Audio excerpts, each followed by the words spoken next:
Hey everyone, welcome back. Before we dive in, don't forget to hit that like button, subscribe to the channel, and drop a comment telling us where you're tuning in from and what time you're watching. It really helps YouTube keep sending you more stories like this. Alright, let's get started.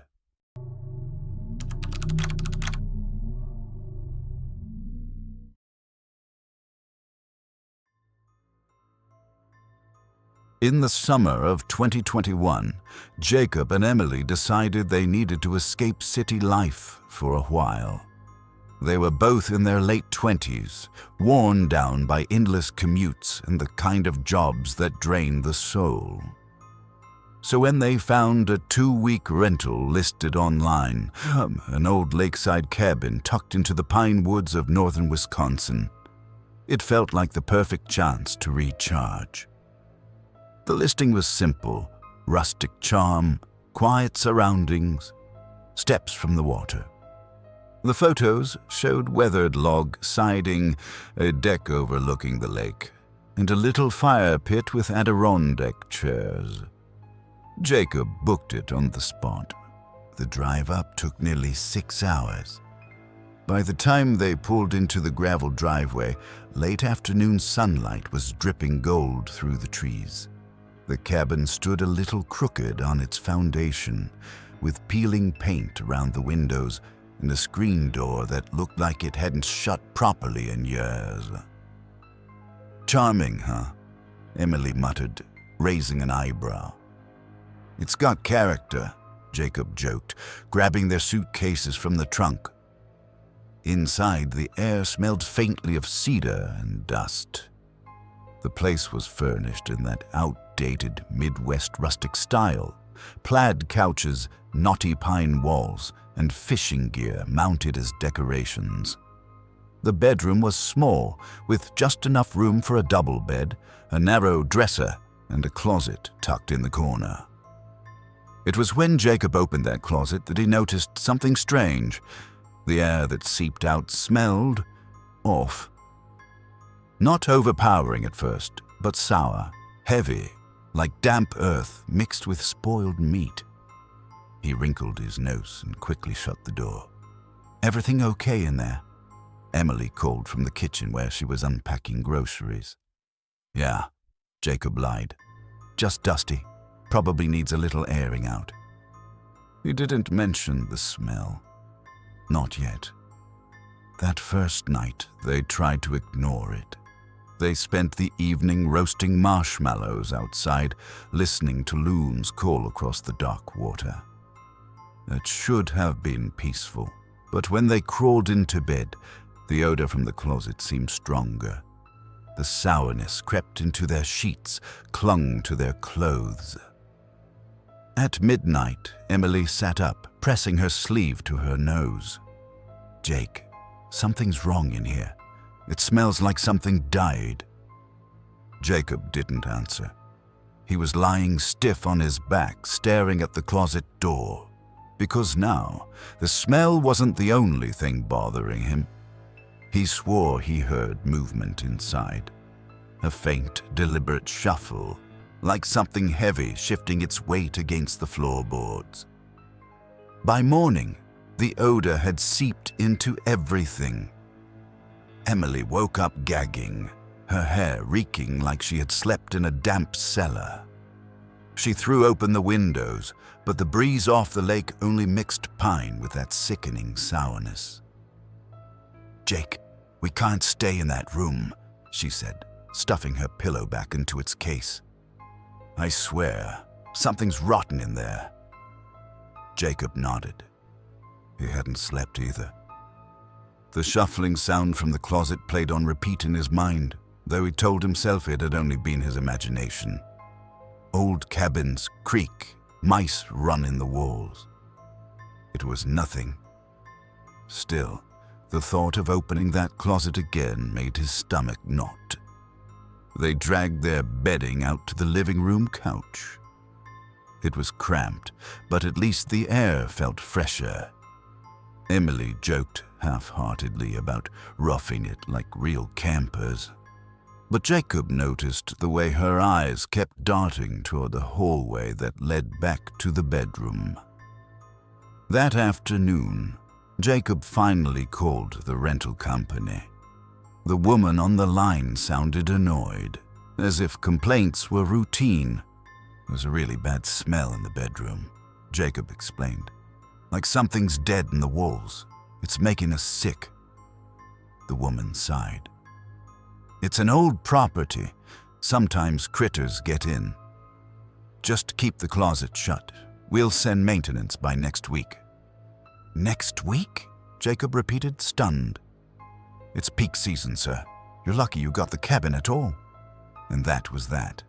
No apology, no urgency, just indifference. When he hung up, Emily shook her head. So we're supposed to just live with it? I'll check it out, Jacob muttered. Arming himself with a flashlight, he opened the closet door. The sour air rushed out, thicker now, making his throat tighten. He crouched low, shining the beam across the floor. Dust and cobwebs.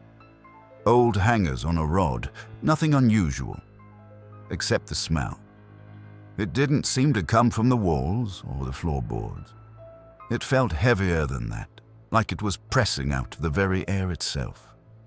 Emily stood in the doorway, arms folded tightly. Well? Jacob swallowed. Nothing, just smells worse up close. That night, they tried to make the best of it.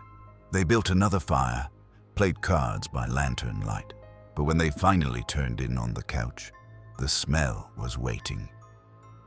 Not as strong as in the bedroom, but faint traces clung to their blankets, as if the odor were following them. Sometime around 2 a.m., Jacob woke up. The cabin was silent, except for the creak of old timber in the wind. He lay there, staring into the dark, until he heard it again. A sound from down the hall, the faint scrape of something heavy shifting inside the bedroom closet. Jacob lay frozen on the couch, his breath caught in his chest. The scrape had been real this time. Slow, deliberate, like wood dragging against wood.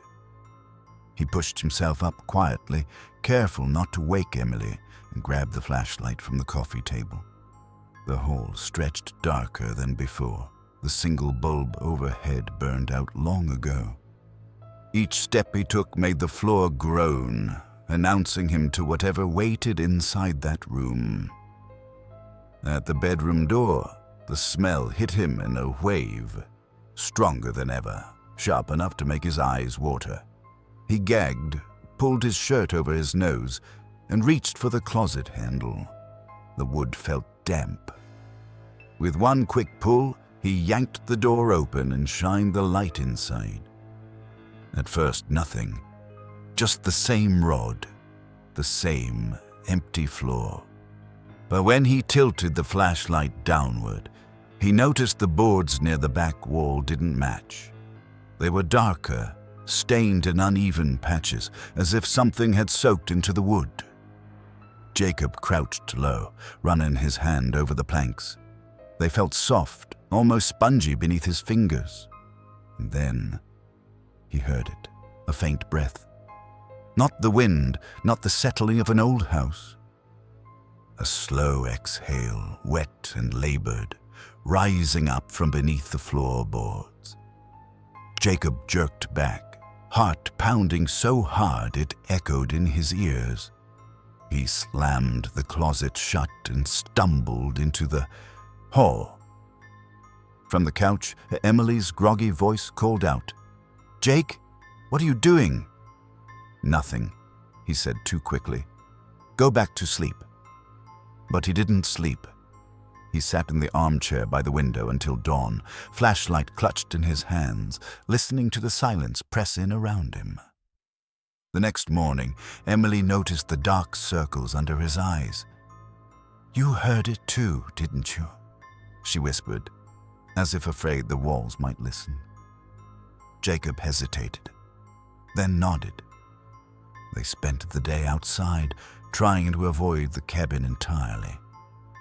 They hiked trails around the lake, ate at a roadside diner, lingered until the sun began to drop behind the trees. Neither of them wanted to go back, but where else could they go? When they returned, the smell had spread. It clung to the living room now, soaked into the fabric of the couch. Emily lit candles, opened every window, but the odor swallowed it all. By nightfall, she was pacing. "Jake, this isn't just a dead raccoon in the wall. Something's wrong here." He didn't argue. He just kept staring at the dark hallway, at the bedroom they had already abandoned. Because all day, he hadn't been able to stop thinking about what he'd felt. The soft board, the uneven state, and that breath, pulling air from a place it shouldn't. That night, neither of them pretended they could sleep. Emily sat curled on the couch, arms wrapped tight around her knees, while Jacob paced the floor in silence. The air was thick, suffocating as if the smell itself had weight. By midnight, Emily broke. "We can't stay another night. I don't care if we have to sleep in the car. We're leaving at first light." Jacob nodded. He had already packed his duffel, but part of him knew they wouldn't last until morning, because the sounds had started again from the bedroom. At first, the same dragging scrape, then a low thud, like fists knocking from under the floor. Emily clapped her hands over her ears. "No, no, no!" Jacob grabbed the flashlight and stormed down the hall. "I'm ending this." "Don't!" Emily begged, scrambling after him. But he had already flung the closet door open. The boards at the back were shifting, slowly, bulging upward as if something beneath them was pushing to get out. The stench roared up, raw and overwhelming, rot and mildew and something sweet, metallic. Jacob dropped to his knees, shining the light over the warped planks. And then he saw it. Fingers, grey, swollen, forcing their way through the cracks. Emily screamed. Jacob staggered back as one board split entirely, revealing a hand, human but grotesque, flesh sloughing away like wet paper. The breath came again, louder now, a rattling inhale that stank of decay. "Jake, we have to go." Emily pulled at his arm, but he couldn't move. Transfixed by the sight of another hand breaking through, clawing upward. The boards groaned, snapping one by one. Something was rising from beneath, dragging itself toward them. At last, Jacob's survival instinct kicked in. He grabbed Emily, yanked her into the hall, and slammed the closet door shut, though the wood shuddered violently behind it. They didn't stop to pack. They didn't even stop to grab their coats. They bolted from the cabin into the freezing night, running until their lungs burned, until the cabin was only a dark shape swallowed by trees. They spent the night in their car at a gas station 20 miles away, the heater running, every light on. Neither of them spoke until dawn. When the sun finally rose, Emily whispered, "We're never going back there." Jacob only nodded, because he knew the truth. Whatever was under that cabin hadn't wanted to be found. And now it wasn't finished.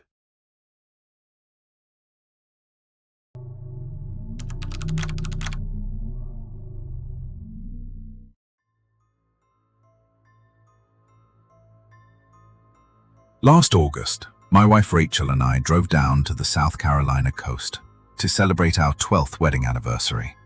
I was 36, she was 34, and we'd been saving for nearly a year, cutting corners wherever we could, just to splurge on a week-long trip. Eventually, we booked a condo in a seaside town called Seabreeze Point, a place friends had described as quiet and charming, far from the crowded tourist spots. The rental listing had looked incredible online, Tall windows that framed the shoreline, a master suite with a sweeping view of the Atlantic, and this quirky vintage interior design that Rachel had fallen in love with the moment she saw the photos. She'd been talking for weeks about how she wanted to sip coffee on the balcony while watching the sunrise. By the time we pulled into the parking lot on that humid Sunday afternoon, we were both drained from the 7-hour drive, but still buzzing with excitement. The complex was one of those boxy buildings from the early 80s, painted a dull seafoam green that had clearly seen better days. Some sections looked faded by decades of salt wind. Still, it stood right at the edge of the beach, and the sound of the ocean reached us the second we stepped out of the car. The property manager, Mr. Landry, was waiting in the lobby.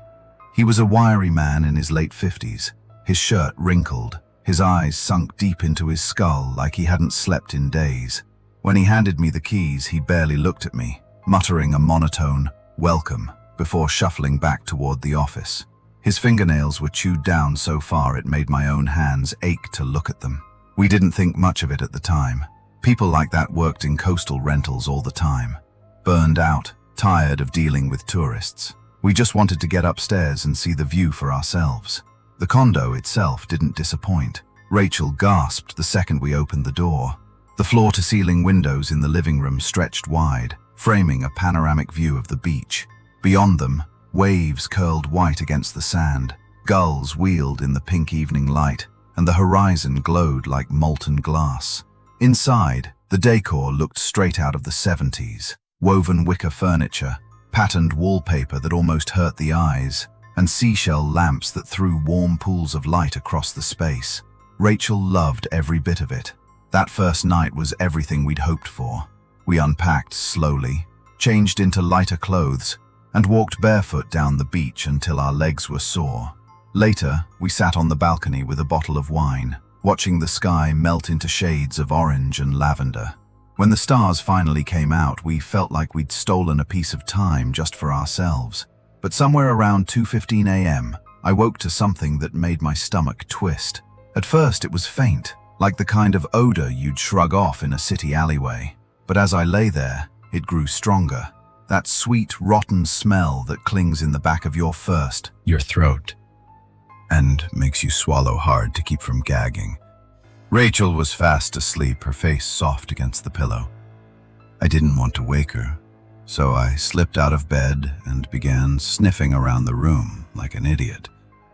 I checked the open windows, the vents, even the wastebasket. But the smell grew sharper near the walk-in closet, the one with sliding mirrors that reflected pale streaks of moonlight. When I slid the door open, the odor slammed into me. Thick, putrid. My eyes watered instantly.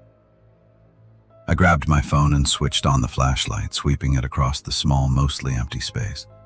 Just some extra bedding on the top shelf and a couple of wire hangers that clattered when I nudged them.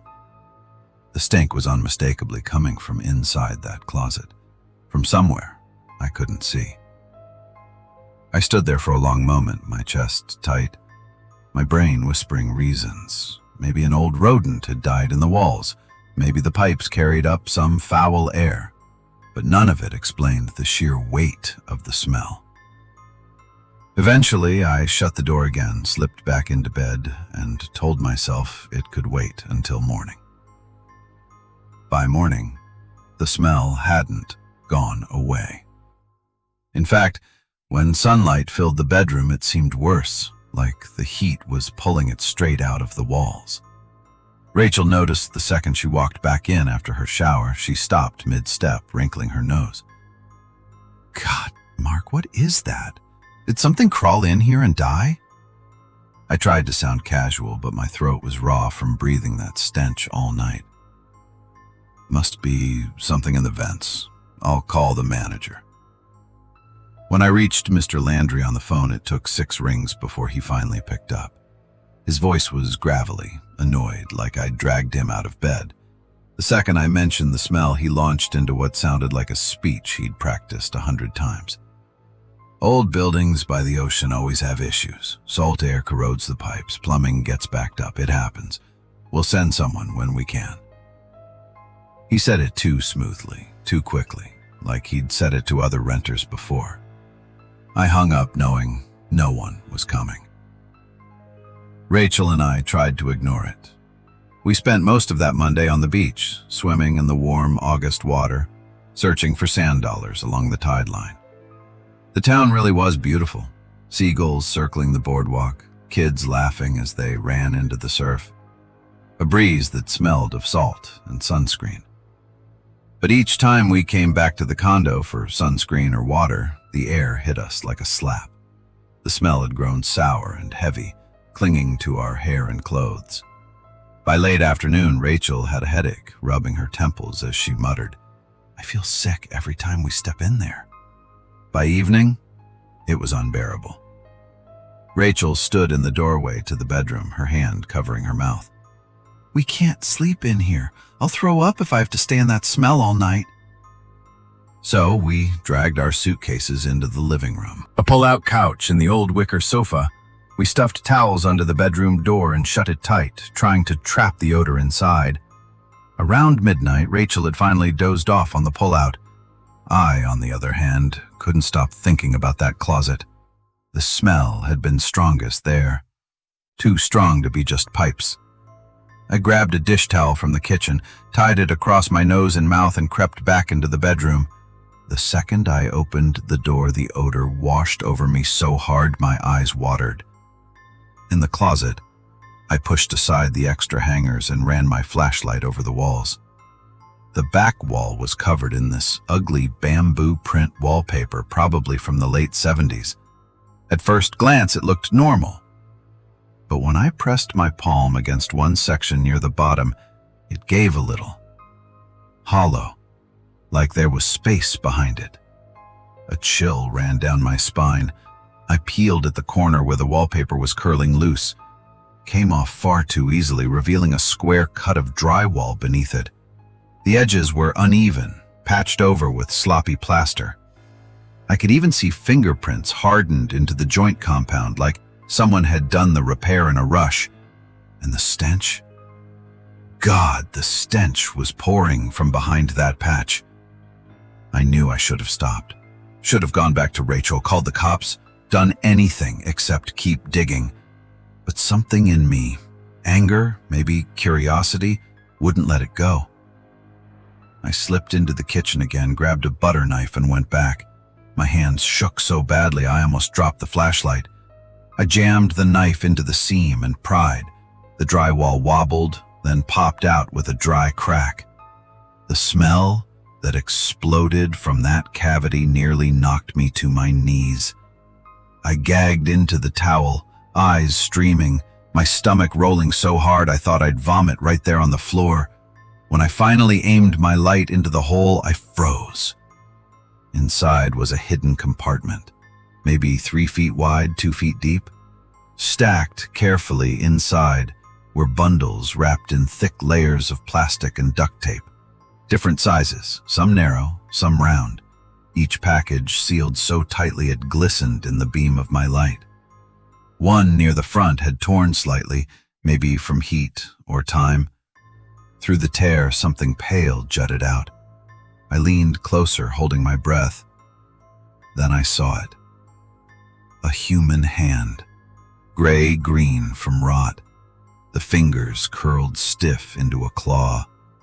And on the ring finger, a gold wedding band still clung to the bone. I stumbled backward so fast I knocked over the nightstand, sending the lamp shattering across the floor. My chest heaved, my throat burned from gagging into the towel.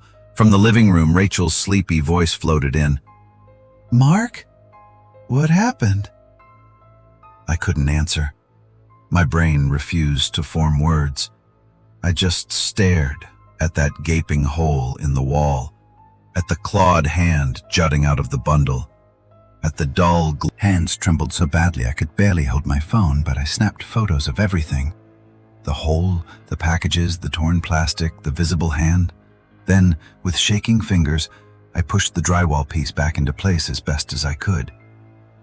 When I walked back into the living room, my face must have told Rachel everything.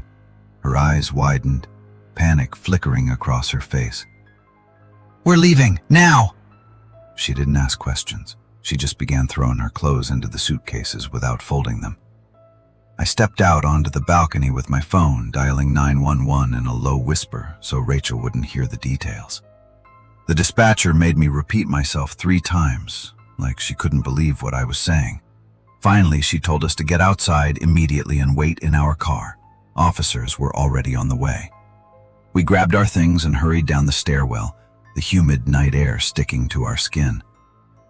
Sitting in the car, every sound made Rachel jump, every footstep, every door slam, even the distant roar of the waves. Within 15 minutes, the first patrol cars pulled up, lights flashing across the empty street. Then more came. Detectives, crime scene vans. Within an hour, the entire building was sealed off with yellow tape. We sat in our car, exhausted, watching officers in gloves and white suits moving in and out of the condo.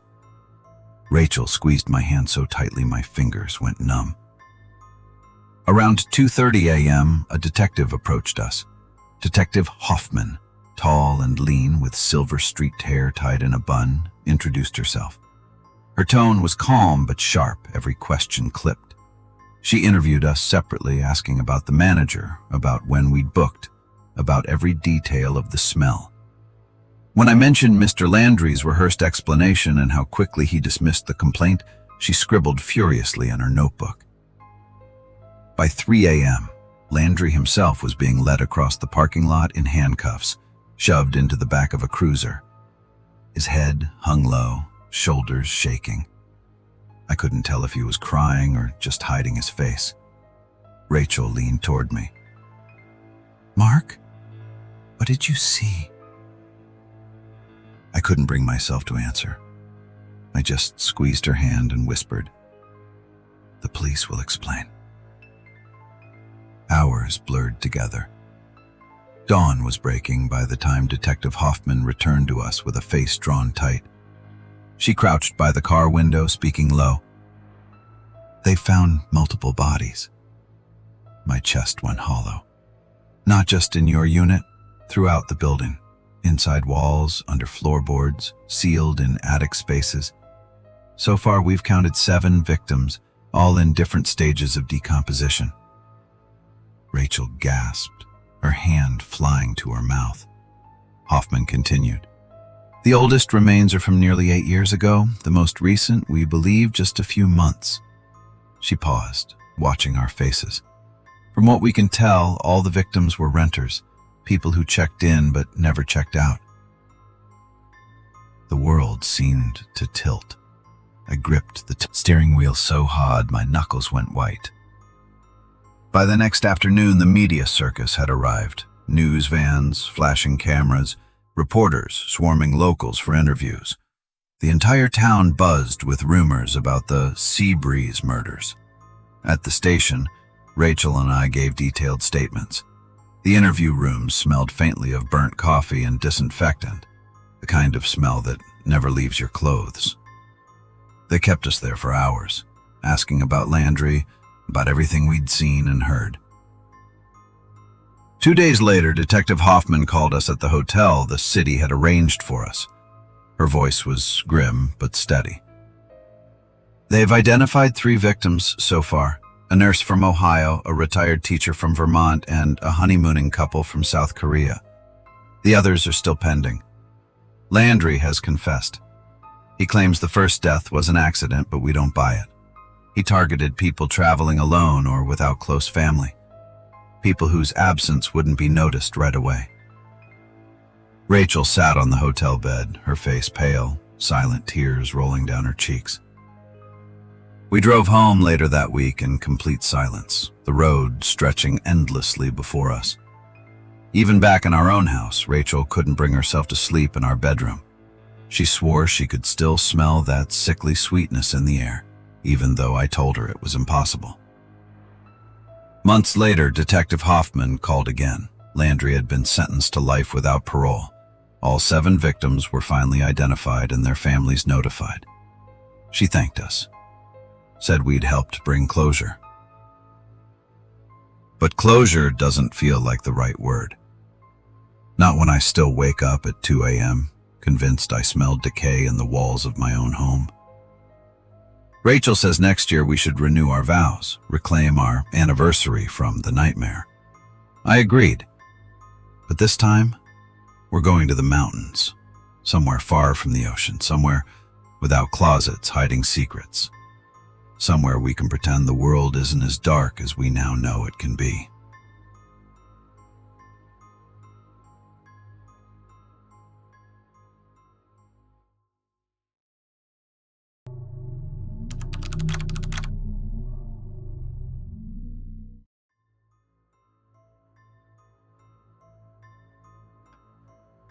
It was late October of 2021, a Friday night that still feels etched into my bones. I was 27 at the time, just starting to pull myself out of the mess of college debt and dead-end jobs. To celebrate a rare break in our schedules, my closest friends and I decided on a weekend road trip. Nothing too fancy, just a few days out of town, some drinks, and the open road. There were 4 of us. Me, Nathan Cole, 27, Liam, 28, my best friend since middle school, quick-witted, always the one cracking jokes to hide when he was nervous. Haley, 26, my girlfriend back then, stubborn in the best ways, the kind of girl who didn't scare easily. Derek, 29, Liam's cousin, quiet, broad-shouldered, the sort of guy you'd want around if things got ugly. Our plan was simple. Drive through southern West Virginia into the Appalachian Hills, stay a couple nights in a rented cabin near an old mining town, and come back Sunday. We weren't looking for trouble, just escape. We left Charleston around sunset, packed tight in Derek's old black Jeep Cherokee. The thing rattled like hell at high speeds, but it was dependable, the kind of car you trusted on roads where gas stations were 50 miles apart. The first few hours were easy. The highway was wide, the sky glowing faintly orange behind us. We blasted music, sang off-key, and argued over which snacks to eat first. For a while, it felt like the carefree kind of night you never forget. But after we turned off onto Route 19, things changed. The road narrowed, trees closing in tight on either side. The moonlight barely cut through the thick canopy above. Even with the headlights on high beam, the darkness felt alive, pressing against the windows. Cell service dropped to nothing. The radio went static. "Man, this is straight out of a horror flick," Liam joked, peering into the woods. "Bet we passed some guy in overalls with an axe." No one laughed. Not really. Haley muttered something about how the air smelled different. Damp, heavy, like wet soil after a storm. She rolled up her window. I noticed Derek gripping the wheel a little tighter than usual, his eyes flicking constantly between the road and the rearview mirror.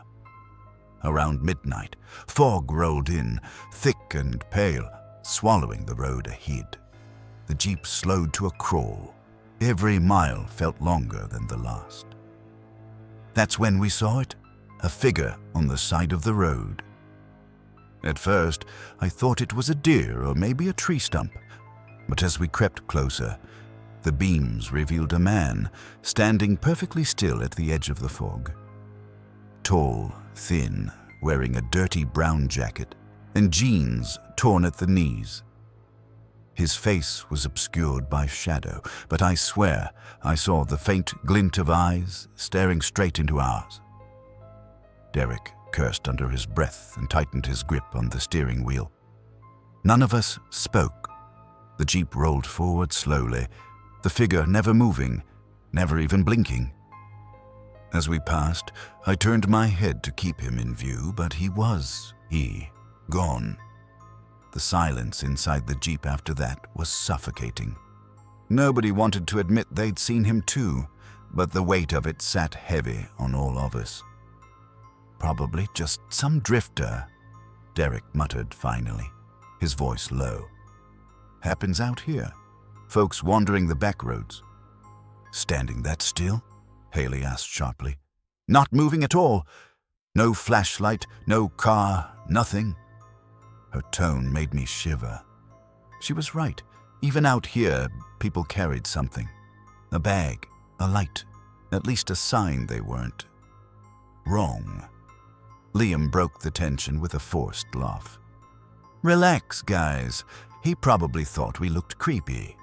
For strangers rolling through in the middle of nowhere, if I saw Derek's face lit up by those headlights, I'd freeze too.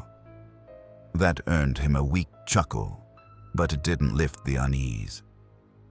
The road twisted deeper into the hills. The fog thickened, clinging to the glass, like smoke.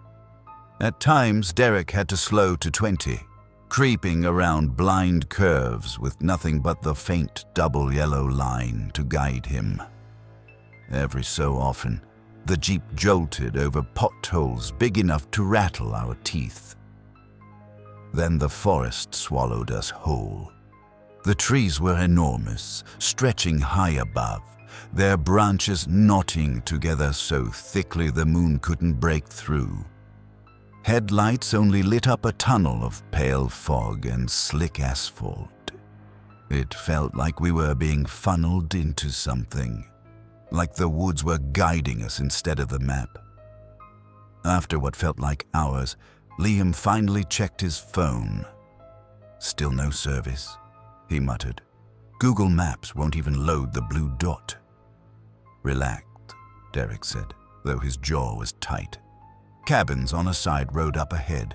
I got it all written down. Written down? Haley snapped. Like on paper. Derek didn't answer. The Jeep rattled onward.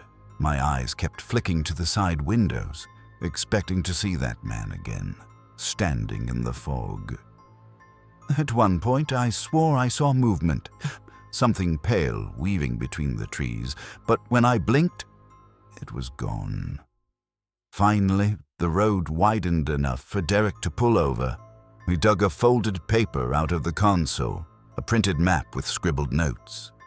We're close, he said, tracing his finger over the lines.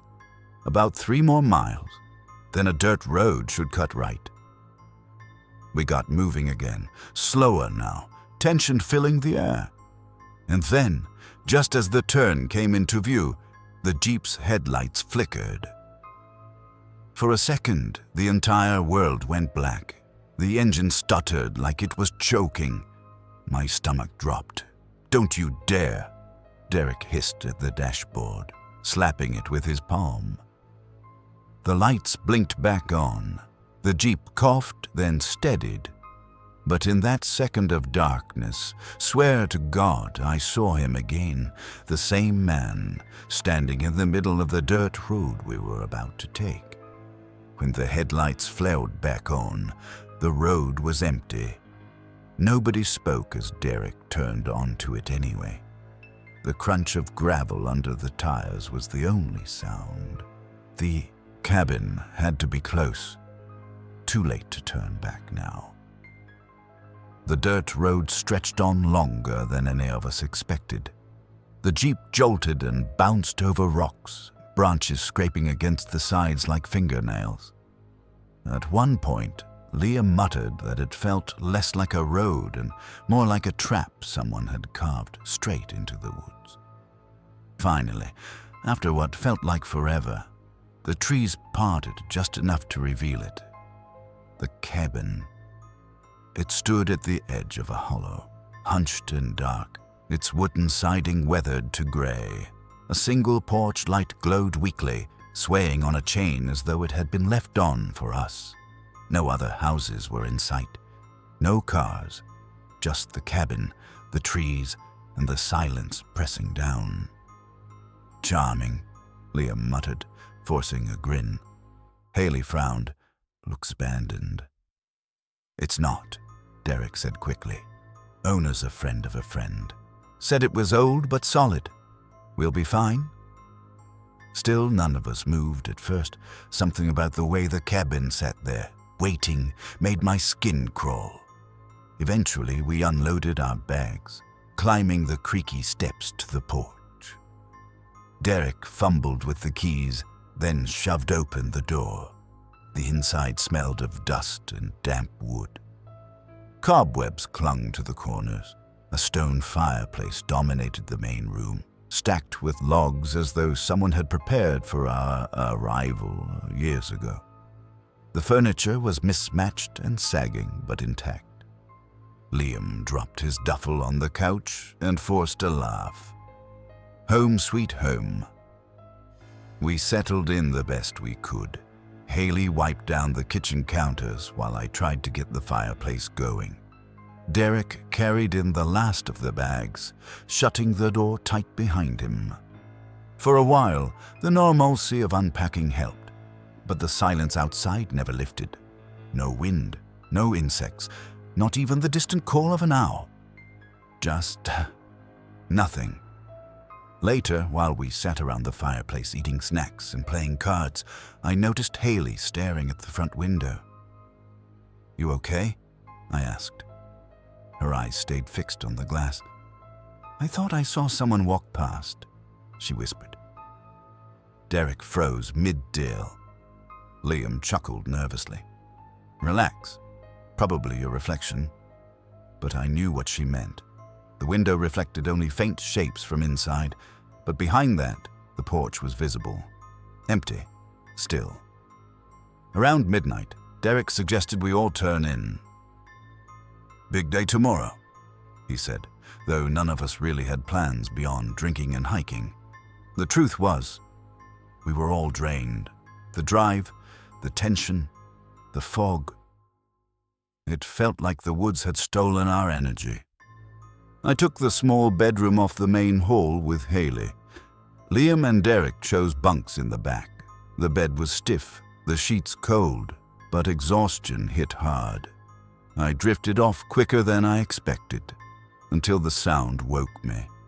A faint creak, floorboards shifting. At first, I thought it was Liam heading to the kitchen, but then I realized the steps were slow, careful, coming from the living room. I held my breath, staring at the door. And then came the knock, software deliberate. 3 taps, at the front door of the cabin. The sound was so faint I thought I dreamed it. 3 slow, deliberate knocks. I propped myself up on my elbows, heart hammering, ears straining against the silence. Haley stirred beside me. "What was that?" she whispered. Another set of knocks answered her, 3 again. The sound carried through the hollow cabin, rattling in the empty spaces. We both froze. The front door. Someone, or something, was at the door. I slipped out of bed as quietly as I could. Haley grabbed my arm. "Don't." But I had to. My legs moved on their own, pulling me into the hall. The living room was dark, lit only by the dying glow of the fireplace. Shadows stretched across the floor like black veins.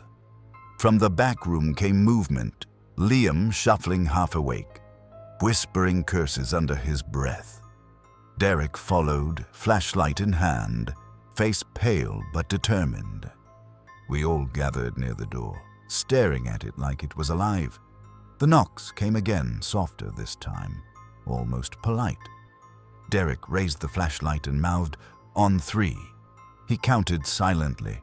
1, 2, 3. The door creaked as he yanked it open. The porch was empty. Just the fog, thick and soupy, spilling across the steps like smoke from a dying fire.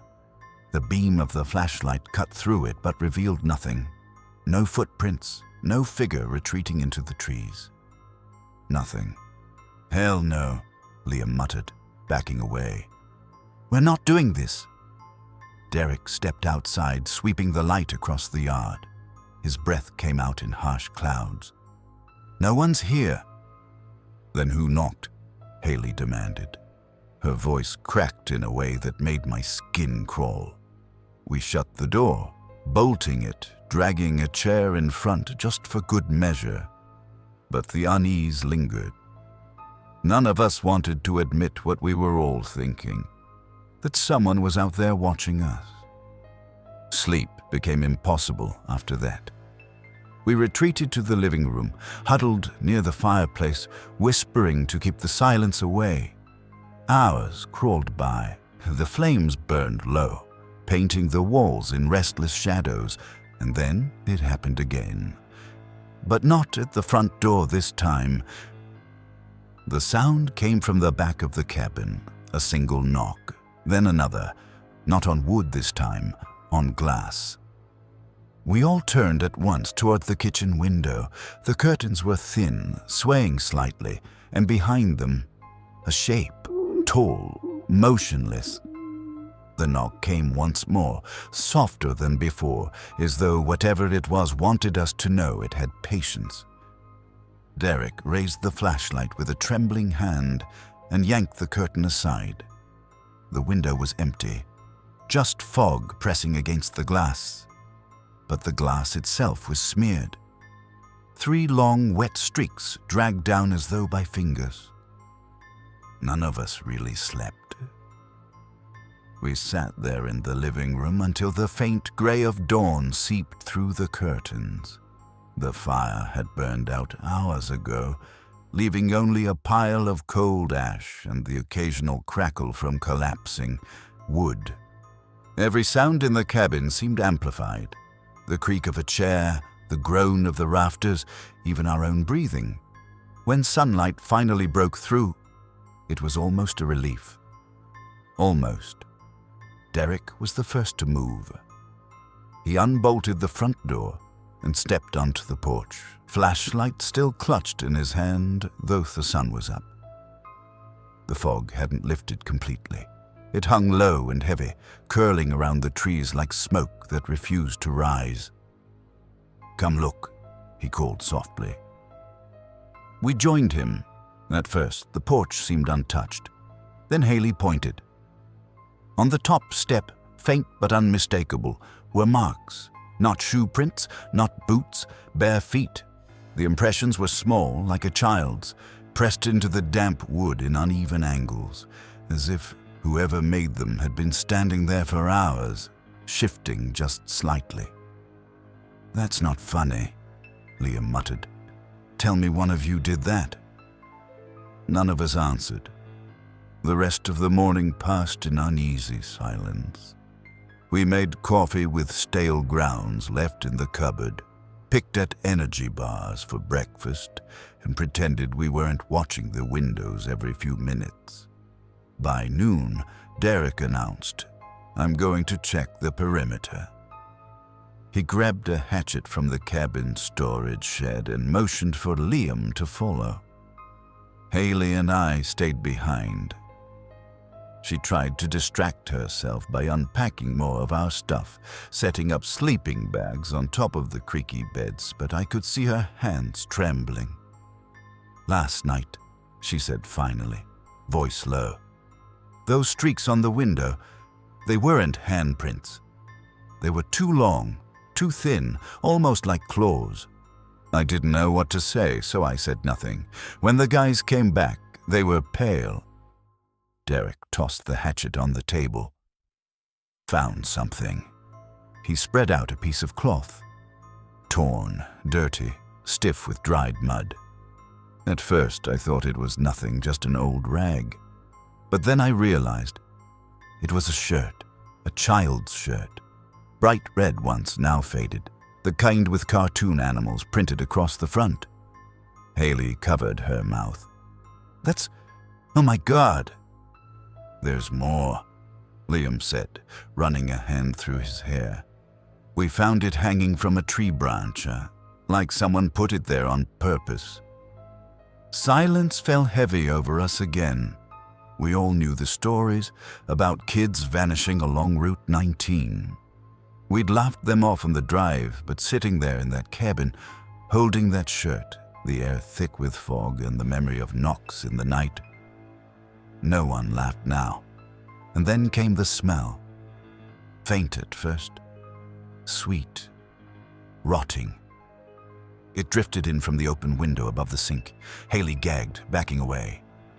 "What is that?" Derek slammed the window shut, but not before I saw it. Something in the trees. A figure, small, pale, standing still between the trunks. Watching. By evening, the fog hadn't lifted.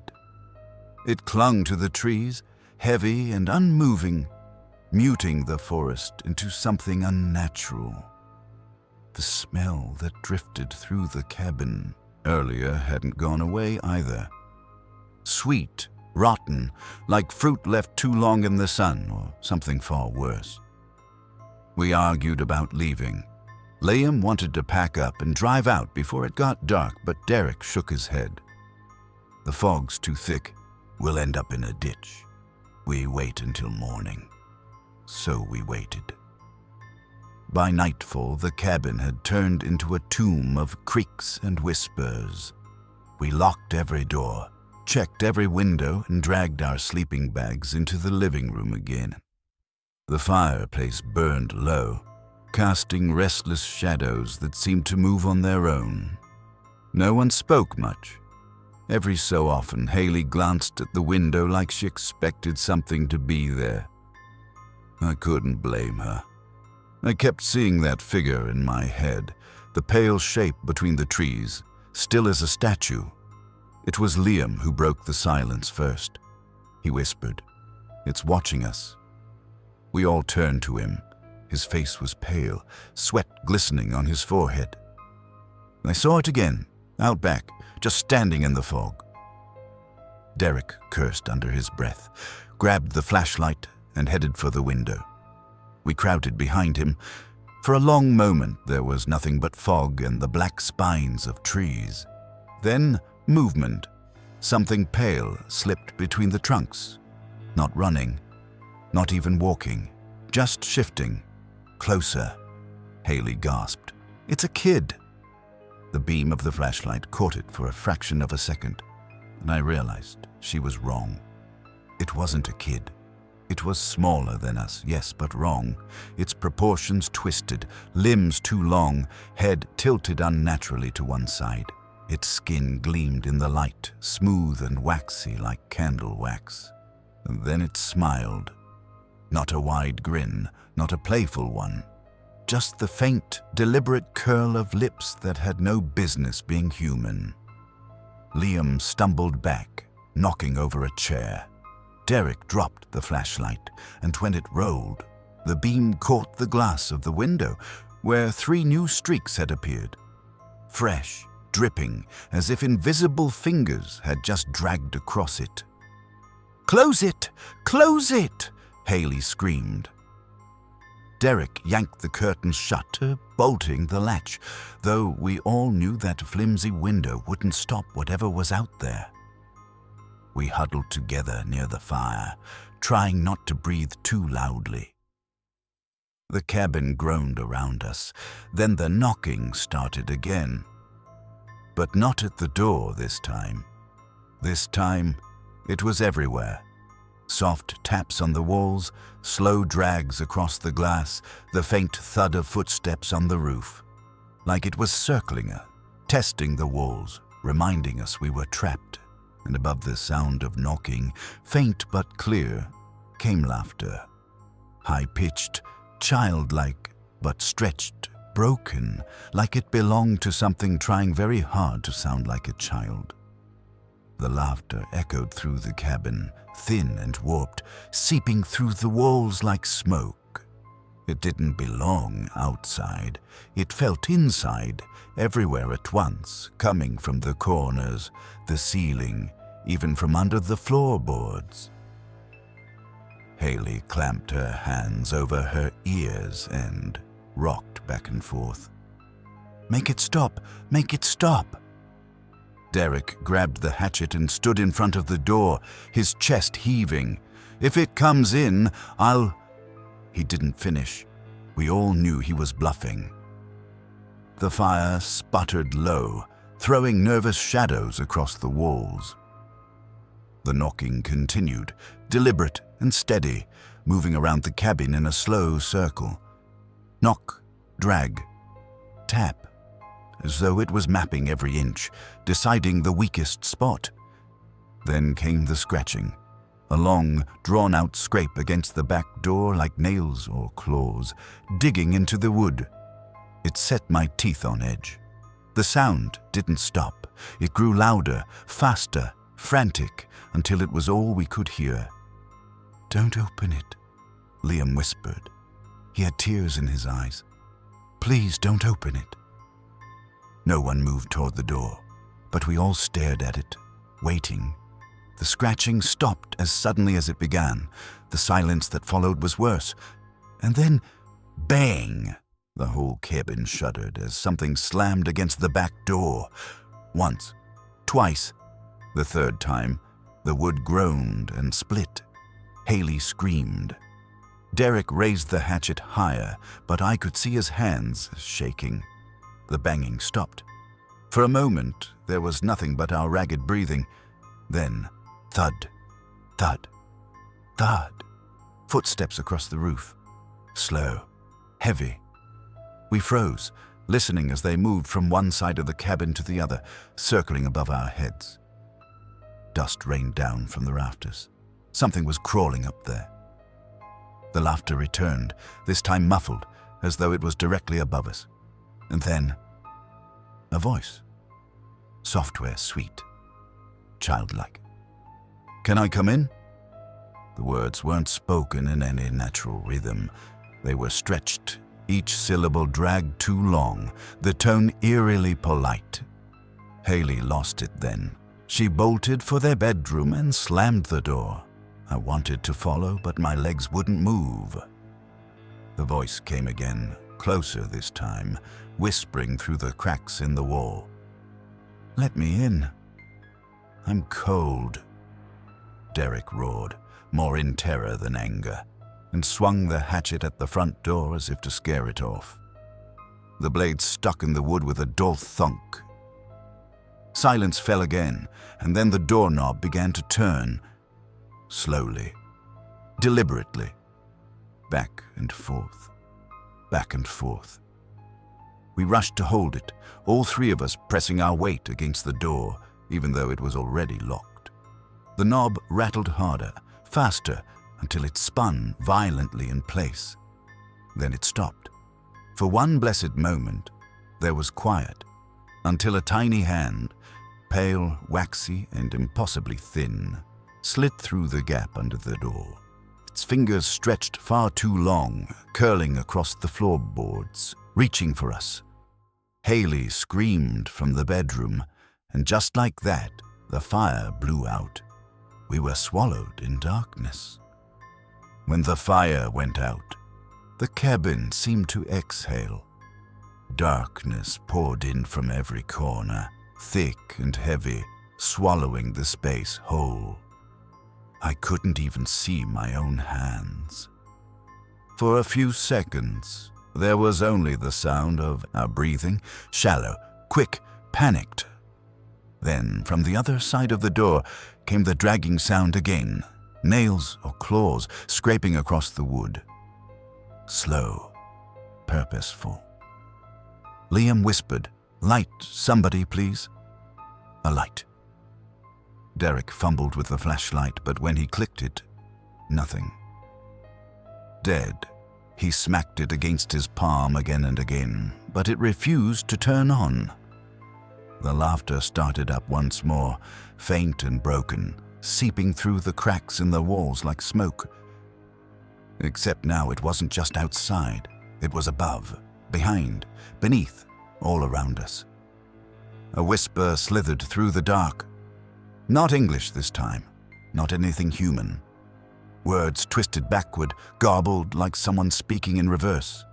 And then, just inches from my ear, clear as day. Closer, I stumbled back, nearly tripping over the rug. My hands found Liam's shoulder. He was shaking so hard it felt like he might fall apart. From the bedroom, Haley screamed. Something crashed, the sound of glass shattering. We bolted toward her door. Derek kicked it open, hatchet still clutched in his hand. The room was pitch black except for the faint glow of moonlight through the window. The curtains fluttered as though someone had just passed through them, but Haley wasn't alone. She was pressed against the far wall, her face pale and frozen in terror, and crouched just a few feet in front of her. Was it? At first, it looked like a shadow peeled up from the floor, rising taller and taller until it almost brushed the ceiling. Its limbs were too long, bending at angles that made no sense. Its head tilted unnaturally far, as if it were studying us upside down. And then it smiled. Not a human smile. Too wide. Too many teeth. The temperature dropped instantly, a suffocating cold that burned my lungs with every breath. The thing's hand stretched toward Haley, fingers unraveling into strands of blackness that dragged across the floor like smoke. Derek charged, swinging the hatchet with a desperate yell.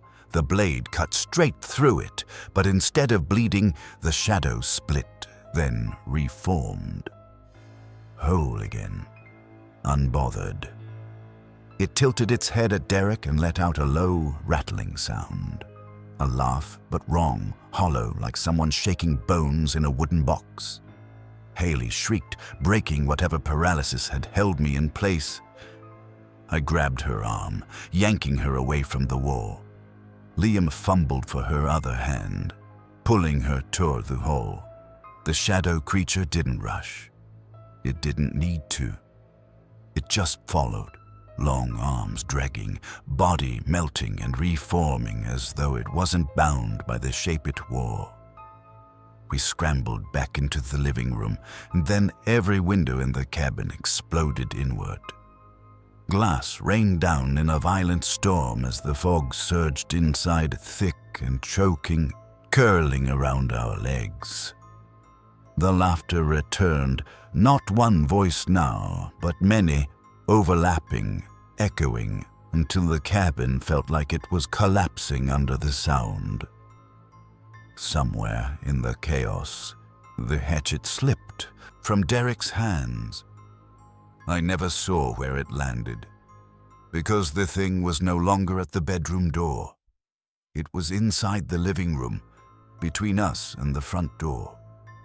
The thing blocked the doorway, its limbs stretching out until they brushed both walls, sealing off our exit. Its body rippled like smoke and tar, folding and unfolding in shapes that shouldn't exist. For a moment, none of us moved. None of us breathed. Then Liam whispered, "The back door." We bolted. Derek shoved the table aside, clearing the path. My hands fumbled with the rusty back latch, but the thing reacted instantly. Its head snapped toward us, and the shadow surged forward. I yanked the door open, and the night air hit us like a slap. We stumbled into the backyard, feet crunching against dead leaves and broken glass. The fog outside was worse than ever, crawling low across the ground, glowing faintly as if lit from within. Behind us, the cabin shuddered with a sound like 1,000 hands slapping the walls at once. Windows rattled. Wood creaked. Then the laughter spilled out again. We sprinted across the yard, not even caring where we were going. Just away. Haley stumbled, nearly going down, but Liam caught her and dragged her up again. Derek grabbed my arm, jerking me toward the tree line. But the forest wasn't safer. Shapes moved inside it. Tall, crooked silhouettes shifting between the trees, watching. Every time I blinked, there were more. "The road!" Derek yelled. "We need to get back to the car." We crashed through the underbrush, branches whipping at our faces, roots trying to trip us. I could hear the thing behind us, not running, but gliding. Its movement was smooth and endless, as though the ground itself carried it forward. When we finally broke through the tree line, Route 19 stretched ahead of us like a pale ribbon under the moonlight. And the car, our salvation, sat right where we'd left it, half shrouded in mist. "Go," I screamed. We pelted across the asphalt. Derek reached the car first, fumbling for the handle. He wrenched the driver's side door open and dove inside. Liam shoved Haley into the back seat, then climbed in after her. I was 10 steps away when the laughter stopped. And that was somehow worse, because silence meant it was close. I risked a glance back and froze. The thing was standing in the middle of the road, not moving, not chasing, just watching. Its body stretched impossibly tall now, towering above the treetops, face a shifting blur of teeth and eyes that weren't eyes. It raised one arm, and every light on the car's dashboard flickered. "Come on!" Derek screamed from the driver's seat, pounding the steering wheel. I dove inside just as the engine coughed to life. The headlights blazed, cutting through the fog. For a heartbeat, I thought we'd made it. Derek slammed his foot on the gas. The car lurched forward, and plowed straight into the shadow, except it didn't hit. It passed through. The creature dissolved into smoke, swallowing the car whole. For 2 seconds, maybe 3, everything outside vanished. No road, no forest, no stars, just black. Then the world snapped back. The car shot forward onto Route 19, tires screeching against the asphalt. But the thing wasn't gone. It was with us. In the back seat. Haley screamed, clawing at the door. Liam tried to shove her toward the other side, but it was too late. The creature loomed over them, body folding down like a collapsing tent, face inches from theirs, and it whispered again. This time, all of us heard it. Closer. The car swerved violently as Derek fought the wheel, trying to keep us on the narrow strip of asphalt. Haley shrieked, her back pressed against the door, while Liam threw himself at the thing, fists swinging wildly. His punches went straight through it, hitting nothing but cold air that burned his skin. I scrambled for the glove compartment, praying for something, anything, to fight with. A flashlight tumbled out, along with a road map, some old receipts. Useless. The shadow bent over Haley, its faceless head tilting as if studying her. She screamed again, trying to claw her way into the front seat. "Get it out!" Derek shouted, knuckles white on the wheel. The car fish-tailed. Gravel sprayed as we nearly clipped a guardrail. My stomach dropped. We were too close to the edge. One wrong move, and we'd plunge into the ravine below. "Hold it steady," I yelled, grabbing Haley's arm. With the other, I swung the flashlight at the creature. It connected, sort of. The beam cut through its body like slicing smoke, and for a heartbeat, its form fractured, scattering across the car interior like black mist. The air temperature plummeted. Our breaths came out in clouds, then the pieces snapped back together, reforming in the space between us. It whispered again, that same awful word. Closer. And this time I felt it inside my head. My vision blurred, filling with images I didn't want to see. Faces screaming, eyes staring from the dark. The cabin swallowed whole by shadows. I could hear the missing families, their voices begging, crying, then fading to silence. "Don't listen," Liam roared, slamming his fist against the side window. The windshield fogged instantly, words etching themselves across the glass in dripping black streaks. "You don't leave." The car jolted, and suddenly the headlights illuminated something ahead. A sign. Marlow Bridge, 2 miles. The bridge. If we could make it there, get across the river, maybe, just maybe, we'd be free of it. "Floor it," I shouted. "Don't stop, no matter what." Derek gritted his teeth and pressed harder on the gas. The engine screamed, the speedometer climbed, the shadow writhed in fury, its limbs stretching out to every corner of the car. The roof dented inward as black hands pressed down from above. The tires screamed as we hit 90. Haley was sobbing now, curled against Liam, who had both arms around her. His eyes were wild, like he knew this was the end. Then the bridge appeared, a skeletal stretch of steel and concrete over black, rushing water, glowing faintly under the moonlight. The creature reared up, filling the entire car. For the first time, its voice bellowed instead of whispering, "You belong here." And it lunged. I shoved the flashlight into its face, flicked it on, and held it there. The beam cut like a blade, and the thing shrieked, folding in on itself. Derek took the chance. He floored the accelerator. The car roared onto the bridge, metal clattering beneath us. The shadow slammed against the rear window, cracking it, then clung to the trunk like a living storm. "Keep going!" I screamed. Halfway across, the air shifted. The fog behind us thinned. The thing shrieked again, louder, more furious, as if the river itself was pushing it back. Its grip faltered, and then it let go. The car burst free of the mist, tires hitting solid ground on the other side. The night was suddenly clear, stars overhead, air crisp and sharp. For a long moment, none of us spoke. The cabin, the forest, the thing. It was gone. Derek slowed the car, finally pulling over on the shoulder.